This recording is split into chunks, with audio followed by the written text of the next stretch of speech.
This continues the lectures of section 2.6. We're going to be talking about order of operations. So first of all, we need to know that we will be talking about the way that we will conduct the operators in a mathematical expression. And the order of operations starts with our grouping symbols, which could be parentheses, brackets, braces. They could also be absolute value signs. They could be radicals as well.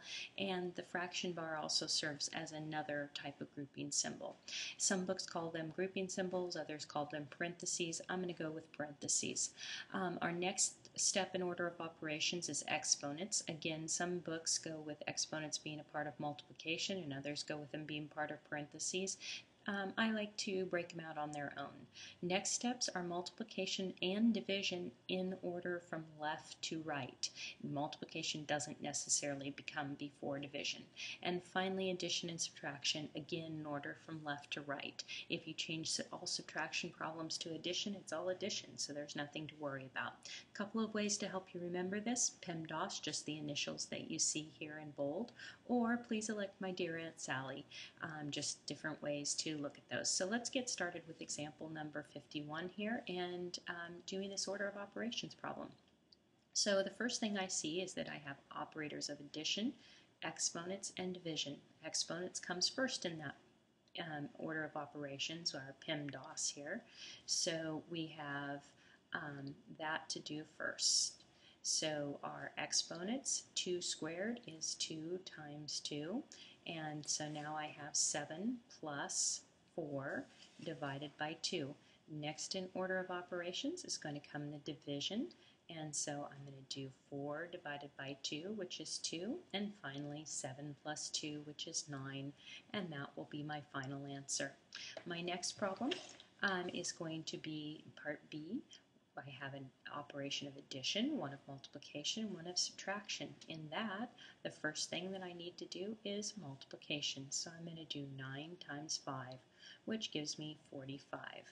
And then I'm going to add and subtract in left to right order. 1 plus 45 gives me 46, and then 46 minus 21 is going to be 25.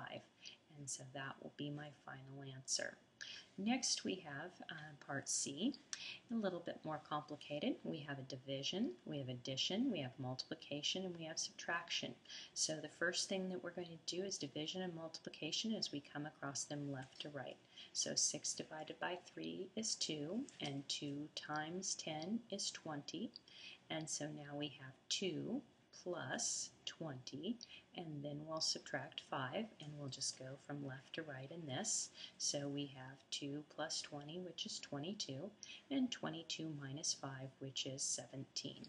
And so that's our final answer. The next one here, you might think that you see a fraction in here, but this is actually a division problem. So I see subtraction, division, and addition. So we have 4 minus 3 plus 1. And 4 minus 3 is going to give us 1, and 1 plus 1 is going to give us 2. So the lesson here is if a division problem yields a whole number, or a fraction yields a whole number, it's just a division problem. Our next problem, we have a numerator and a denominator. This is where a fraction bar acts like a grouping symbol. So we're going to do the top first, and then we're going to do the bottom second in order of operations in each of those. So in my numerator, I'm going to start inside the parentheses, 8 minus 2, which is 6, and then the next thing that I'll have is this squared here, 3 times 3.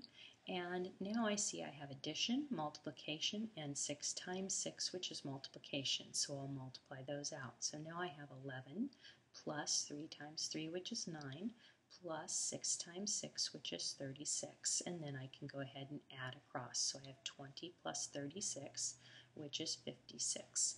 Now we'll go down and do the bottom.